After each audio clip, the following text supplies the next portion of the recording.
चंपक भाई, वो क्या है ने, ये रात को 8 बजे खाना खाते हैं, दवाई लेनी होती है ना। अरे हाँ, तो कोई बात नहीं, 8 बजे क्या 7 बजे ही खाना तैयार मिलेगा है।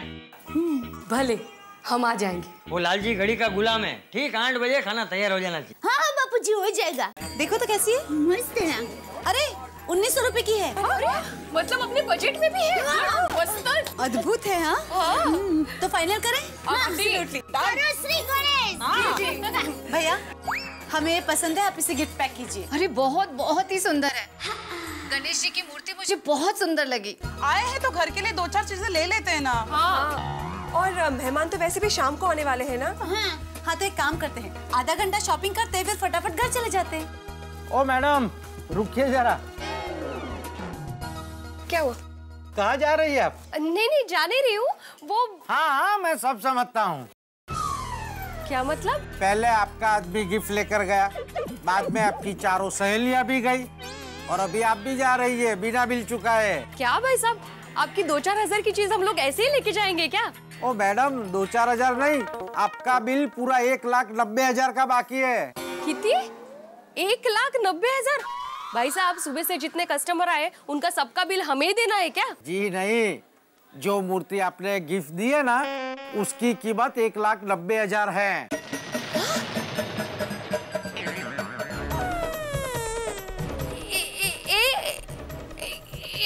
एक बार चेक कीजिए ना आप, आपसे जरूर कोई गलती हुई है। अरे कोई गलती नहीं हुई है मैडम, वो मूर्ति पूरी गोल्ड प्लेटेड है।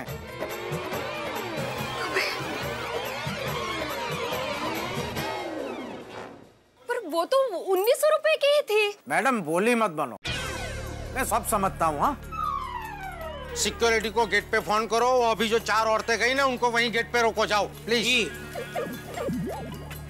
क्या भाई साहब, हम लोग चोर लगते हैं क्या आपको? नहीं नहीं जरा भी नहीं। मेहुल, हाँ तूने बाकी की औरतों को देखा है ना, उनको यहाँ लेकर आ जा। हाँ। अरे भाई साहब आप क्या कर रहे हैं? देखिए हम लोग अच्छे घर के लोग हैं, मेरे पति शिक्षक हैं। वो क्या आपको चोरी करना सिखाते हैं? नहीं। और मैडम अच्छे घर के लोग कभी छुप छुप के नहीं निकलते। आप है ना थोड़ी देर वहां जाकर बैठे जाओ प्लीज।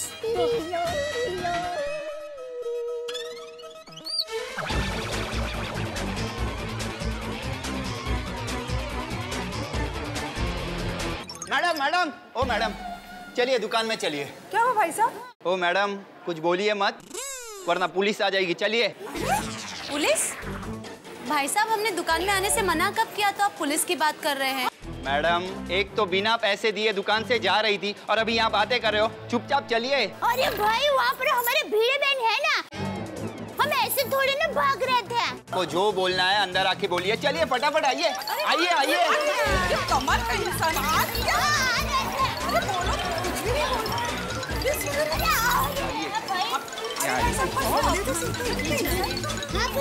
अरे माधवी भाभी कहाँ है? क्या हुआ माधवी भाभी? माधवी भाभी अरे क्या हुआ, तबीयत ठीक है? भाई पुलिस बुलाने की बात क्यों कर रहे थे? हाँ अंजलि भाभी, हम लोगों ने नंदिनी के लिए जो गिफ्ट लिया उसका प्राइस क्या है? 1900 रुपए। देखा? अरे ये भाई साहब बोल रहे हैं कि उस मूर्ति की कीमत 1,90,000 है। क्या? What? भाई साहब 1,90,000 नहीं, 1,900 रुपए। और 1,90,000 का गिफ्ट हम क्यों लेंगे? हमारा तो उतना बजट ही नहीं है। अरे आपका बजट नहीं था तो आपने लिया क्यों? क्योंकि वो 1900 रुपए का था। मेहुल जा तो वो गोल्ड प्लेटेड मूर्ति ला तो। मैडम यहाँ हर चीज कंप्यूटराइज है, हर चीज का भाव कंप्यूटर में भी रहता है। आदमी गलत हो सकता है, कंप्यूटर नहीं। सर हाँ लाइए लाइए, ये देखिए ये मूर्ति का भाव है 2,15,000 रुपये। हाँ ये लीजिए, ये अभी ये देखिए इसका भाव है 2,20,000 रुपये। मैडम आपने जो मूर्ति ली ना उसका कीमत है 1,90,000 रुपये। वो गोल्ड प्लेटेड में सबसे सस्ते वाली मूर्ति है। 1,90,000 सस्ती? पहली बार सुना ऐसा। पर भाई साहब मुझे तो उस मूर्ति पे 1900 रुपए दिखे थे।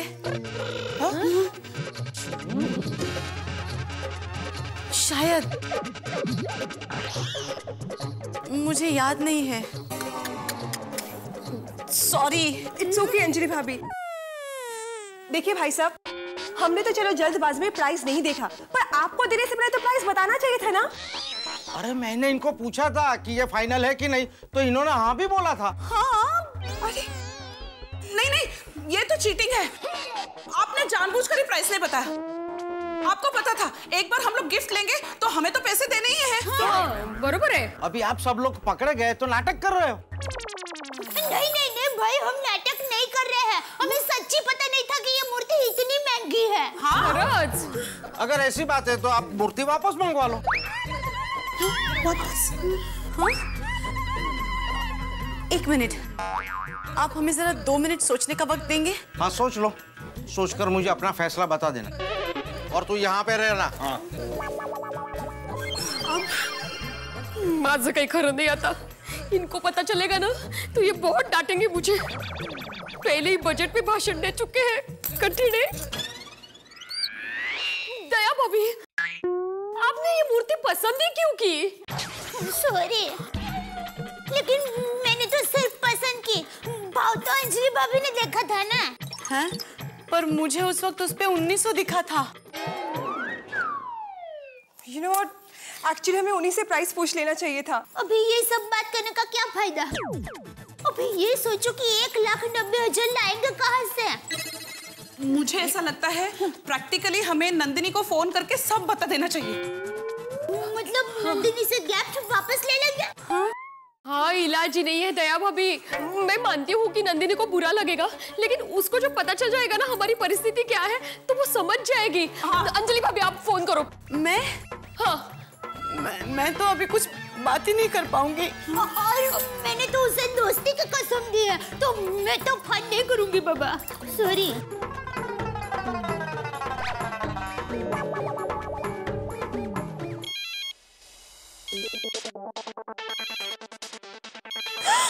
जीजा जी का फोन है। लो बात करो, बात तो करो। दया भाभी, उनको कुछ बताना मत। हाँ। हेलो। हाँ बबीता जी, मैं दया बोल रही हूँ। अच्छा दया, वो आम बेचने वाला आया है। हाँ ले लो। हाँ पर मतलब कितने लेने हैं? 4। 4? सिर्फ 4 आम? सॉरी, 4 दर्जन। अच्छा अच्छा। अरे फोन काट दिया। अरे ऐसे तो बार बार बोलने पर भी फोन नहीं रखती। हाँ भाई, 4 डजन चाहिए। कितना होगा 4 डजन का? 2800। 2800? 2800 रुपीज ओनली। अरे भाई 2800 बहुत ज्यादा है भाई। 700 रुपया डजन। अरे मार्केट में 500 रुपया डजन मिलता, आप 700 लगाते। साहब ये रत्नागिरी के स्पेशल हापुस आम है। अरे भाई हर बार हम लोग दशरथ सेठ के इधर से ही आम मंगाते हैं। रोज के ग्राहक के पास से आप इतने ज्यादा पैसे लेंगे तो कैसे चलेगा भाई? चलो साहब, आम खाने के बाद पैसे दे देना बस। ठीक है चलो। नटू काका, मैं बाद में बोलूं तब भी पैसे भिजवा देना दशरथ सेठ को। हाँ, ये इसमें एक बॉक्स में कितने? 2 डजन है ना? हाँ 2 डजन। हाँ तो 2 बॉक्स रख दो इधर। और ये लो भाई। ये क्या? बख्शिश। सेठ जी, आप क्या कर रहे हैं? सेठ को बख्शिश दे रहे हैं? ये दशरथ सेठ है? नहीं नहीं, ये दशरथ सेठ के छोटे भाई हैं, तो सेठ ही हुए ना। वो क्या, सीजन में आदमी कम रहते हैं ना, तो हम भी डिलीवरी करने चले जाते हैं। अच्छा अच्छा, सॉरी है। ठीक है ठीक है साहब, ये भी दे दूं? नहीं नहीं भाई, बाद में मंगाएंगे ना, ये एक बार खा ले, बाद में और मंगाएंगे। ठीक है ठीक है, वो चाहिए रहेगा तो बोल देना, हम आ जाएंगे लेके। Thank you. चलो सेठ जी, तो 700 के हिसाब से 4 डजन के 2800 रुपीज ओनली कल दशरथ सेठ को भेजवा दूं? या भाई अभी वो बोल के गया ना, आराम से खा के भेजना पैसे। आपको क्या इतनी जल्दी है? नहीं सेठ जी, मेरा कहने का मतलब ये है कि सर पे कर्जा नहीं होना चाहिए। कर्जे से क्या दिल पे बोझ बढ़ता है और फिर आदमी की नींद उड़ जाती है। अरे भाई पहले जरा आराम से आम खाने दो, मैं बाद में बोलता हूँ भेजने के लिए। हाँ, आप जाओ अपना काम करो। ओके सेठ जी। किट्टू काका भी एक नंबर के चौखलिया है। 1,90,000 इतने सारे पैसों का एक साथ हमने पेमेंट किया तो हमारे पतियों को पता चल जाएगा। अरे भगवान, अब क्या होगा? तारक को तो वैसे भी गिफ्ट की लेन देन बिल्कुल पसंद नहीं है। उन्हें तो ये फॉर्मेलिटी बिल्कुल अच्छी नहीं लगती। एक मिनट, अभी फिलहाल सबके पास कितने पैसे होंगे? मेरे पास कुछ 2,000 है। मेरे पास 4 है। मेरे पास 1,500 है। मेरे पास 3,000 है। मेरे पास 1,000 है। तो टोटल हुआ 12,500। हम एक काम करते हैं। हाँ। No phone. जीजा जी का फिर से फोन है। हाँ? लो बात करो। क्यों? अरे मुझे क्या पता, बात तो करो। दया भाभी संभल ना। हाँ डब्बू के पापा। हाँ दया, तो कुछ टेंशन में है आज? नहीं। अरे क्या बात है, बार बार काट रही है फोन आज? ले जा। डब्बू के पापा का ही है। हाँ बोलिए डब्बू के पापा। हाँ दया, क्या बात क्या है? क्या? तू आज ज्यादा बात नहीं कर रही है मुझसे। नहीं, ऐसी कोई बात नहीं है। ये तो बाहर शॉपिंग करने आई हूँ, तो क्या बात करूँ? कुछ टेंशन वेंशन नहीं है ना? नहीं, कोई टेंशन नहीं है। क्या हुआ? मुझे टेंशन हो गया। अब क्या होगा? तो क्या सोचा आपने? मूर्ति वापस दे रही है या पैसे दे रही हैं? पैसे दे रहे हैं। अच्छा ठीक है, आइए बिल बना लेते हैं। नहीं, एक मिनट। हम अभी आपको 12,500 रुपए दे रहे हैं। हा? और थोड़े थोड़े करके सारे पैसे दे देंगे। हाँ, हर महीना इंस्टॉलमेंट बनवा लीजिए आप। हाँ। देखिए मैडम, मैं यहाँ उधारी का धंधा करने नहीं बैठा हूँ। मुझे पूरे पैसे रोकड़े चाहिए। लेकिन उसके लिए तो हमें घर जाना पड़ेगा भाई। हाँ। जब तक आप मूर्ति के पैसे नहीं देंगे, मैं किसी को घर नहीं जाने दूंगा। अरे भाई साहब, आप समझने की कोशिश कीजिए, हम पे विश्वास कीजिए, हम सब अच्छे घर के लोग हैं। हाँ, सब ऐसे ही बोलते हैं। ओ मैडम, पिछले हफ्ते ऐसे ही भोली दिखने वाली एक औरत ने 1 लाख रुपए का हमको चूना लगाया था। ये मेहुल को मैंने उसकी पति के ऑफिस पे भेजा। रास्ते में ही हाथ पैर तुड़वाकर वो वापस आ गया। हाँ, अभी तक हाथ में दर्द है। देखिए भाई साहब, लेकिन सब लोग ऐसे नहीं होते हैं। हाँ, हम भी ऐसे नहीं है। ओके, आप में से कोई भी एक जन घर जाकर पैसे लेकर आओ। एक जन? लेकिन भाई साहब, हम सब ने मिलके ये गिफ्ट ली है, तो पैसे लेने के लिए भी हमें साथ में ही घर जाना पड़ेगा। नहीं मतलब नहीं। देखो, अभी जो डिसाइड करना है वो जल्दी करो, या फिर मूर्ति वापस लेकर आओ। हाँ? अब क्या करें? कुठून से उड़े पैसे? अब क्या करें? हाँ, मेरे क्रेडिट कार्ड की लिमिट 15,000 है। मेरी भी। तो मतलब कुल मिला के कुछ 40-42,000 ही हुआ। बाकी के पैसे वो कहाँ से लाएंगे? किसी के घर पे भी फिलहाल इतने पैसे तो नहीं होंगे। शक्य से नहीं। फिलहाल इतने पैसे जेठा भाई के दुकान में होंगे। दया भाभी प्लीज, आप दुकान जाकर पैसे लेकर आइए ना, प्लीज। प्लीज दया भाभी। प्लीज दया भाभी, कुछ कीजिए ना। ठीक है, मैं टप्पू के पापा से बात करती हूँ।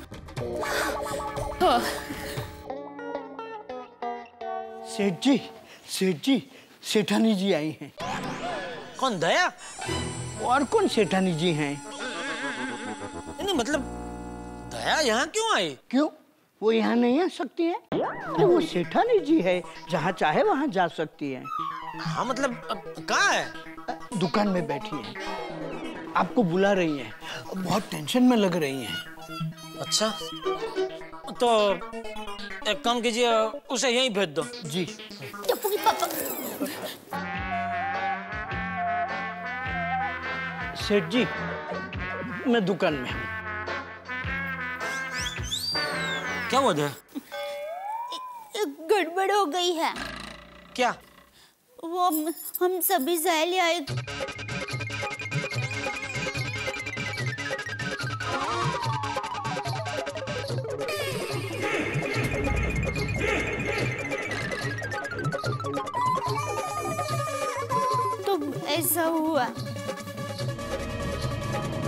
Dobby nonsense. 1,90,000 की कोई गिफ्ट देता है? गलती हो गई। अरे क्या गलती हो गई? और इतनी महंगी गिफ्ट तूने पसंद ही क्यों की? अच्छी लगी इसलिए पसंद की, लेकिन तब मैंने भाव नहीं देखा था। क्यों? तू रानी विक्टोरिया है? मैं भाव को देखती नहीं हूँ। एक बार कोई चीज पसंद आ गई, ले ली और दे दी गिफ्ट फ्रेंड को। हैं?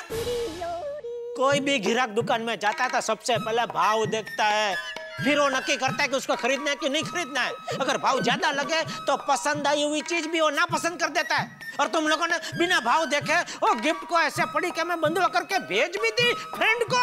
लेकिन वो नंदिनी आज ही अमेरिका जा रही है, तो जल्दी जल्दी में वो भाव देखना रह गया। इतनी भी क्या जल्दी थी? ऐसे प्लेटफॉर्म पे दौड़ते दौड़ते चालू प्लेन में उसको गिफ्ट देनी थी। अब ट्रेन की तरह प्लेन भी प्लेटफॉर्म से ऊपर लगा है। चुप रहे, जोक मत मारो भी इधर। सॉरी मुझे मत बोलो, अपनी फ्रेंड नंदिनी को बोलो। नंदिनी सॉरी, ये गिफ्ट आपको नहीं दे सकते। दुकान वाले भाई ये लीजिए आपके गिफ्ट, सस्ती वाली गिफ्ट दीजिए। नंदिनी ये लो गिफ्ट, अभी जाओ अमेरिका। नहीं, ऐसे थोड़ी कर सकते हैं। तो क्या कर सकते हैं अभी? पैसे दे सकते हैं, थोड़े से। आप दीजिए ना, प्लेज, रिक्वेस्ट। कितना चाहिए? 1,90,000। पागल, तू क्या बोल रही है? तुझे 1,90,000 तुझे चाहिए? प्लेज। चल चल, अबे 1 रुपया नहीं दूंगा। क्या सोच रहे हैं आप? सॉरी, मैं टप्पू के पापा को नहीं बता सकूंगी। अरे दया भाभी, हम समझते हैं, पर क्या कोई बहाना हो सकता है? नहीं, मैं टप्पू के पापा से झूठ नहीं बोल पाऊंगी। माधवी भाभी, आप भिड़े भाई से बात करो ना, वो हमारे पतियों से बात करेंगे। हाँ, भिड़े भाई तो सोसाइटी के सेक्रेटरी है, तो वो सबको बुलाकर अच्छी तरह से समझा सकेंगे। हाँ, वो शिक्षक भी तो है, उनको समझाने का अच्छा अनुभव है। प्लीज। क्या? कितने का गिफ्ट बोला तुमने? 1,90,000।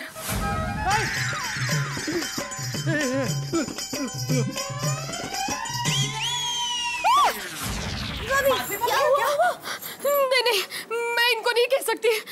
कोमल भाभी, आप हाथी भाई को कहिए बोलने के लिए। नहीं, हंस तो टेंशन में और भी ज्यादा खाने लगते हैं। आइए, तो मुझसे बात ही करना बंद कर देगा। अंजलि भाभी, आप मेहता साहब से बात कीजिए ना, वो तो हमेशा सबको समझाते हैं ना। हाँ, इस वक्त मैं उनको समझाने जाऊंगी तो वो मुझे ही डांट देंगे। कहेंगे अंजलि, तुम में इतनी अक्ल नहीं है, कोई अनपढ़ लोग भी ऐसी गलती नहीं करते, तुमने कैसे कर दी? अरे देवा, आता काय करायचं? पैसे दिए बिना ये लोग हमें घर जाने भी नहीं देंगे। हे भगवान, ये क्या हो गया? मेरे घर तो लालजी का और भानु का आने वाले हैं, तो मुझे तो घर जाना ही पड़ेगा। अब क्या करें? हाँ, पर पैसे देंगे कैसे?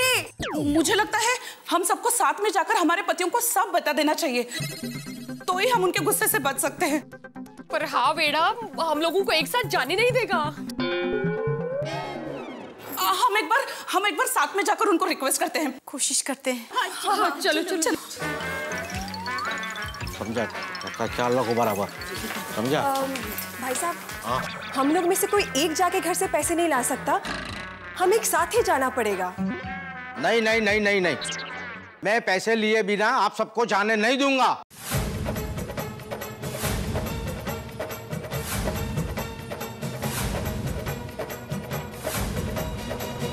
भाई, गोकुलधाम की महिलाओं ने अब तक अखबारों में पढ़ा होगा कि किसी आदमी को किस तरह बंधक बनाया जाता है, लेकिन ये अनुभव उनके साथ भी हो जाएगा, ये उन्होंने नहीं सोचा होगा। ऐसा कतई उनके दिमाग में नहीं आएगा कि जिंदगी में कोई दुकानदार उन्हें इस तरह से बंधक बना लेगा कि अगर रुपए नहीं देंगे तो जाने नहीं देगा। वो अब क्या करें हमारे गोकुलधाम की महिलाएं? इधर रुपए के इंतजाम का टेंशन, उससे बड़ा टेंशन ये कि अगर अपने अपने पतियों को बताएंगी तो क्या होने वाला है। और इधर दुकानदार के सब्र का बांध टूटने ही वाला है। क्या करता है वो? क्या वो पुलिस को बुलाएगा, या अगर गोकुलधाम की हमारे इन महिलाओं के पतियों को यानी हम सब पुरुषों को पता चला तो हम लोग क्या करेंगे? क्या ये पैसा जमा कराएंगे? ये इस स्थिति के अंदर हंगामे बहुत ज्यादा हैं। इधर तनाव इतना बढ़ गया है कि कुछ भी हो सकता है, लेकिन यहाँ जितना भी तनाव बढ़ेगा आपके घरों में आके उतने ही बढ़ेंगे। बस देखते रहिए मेरे साथ तारक मेहता का उल्टा चश्मा और सोचिए क्या होगा। दुकानदार महिलाओं को जाने नहीं देगा। 1,90,000 रुपए का इंतजाम किस तरह होगा, और इंतजाम नहीं होगा तो क्या होगा, सोचिए तो।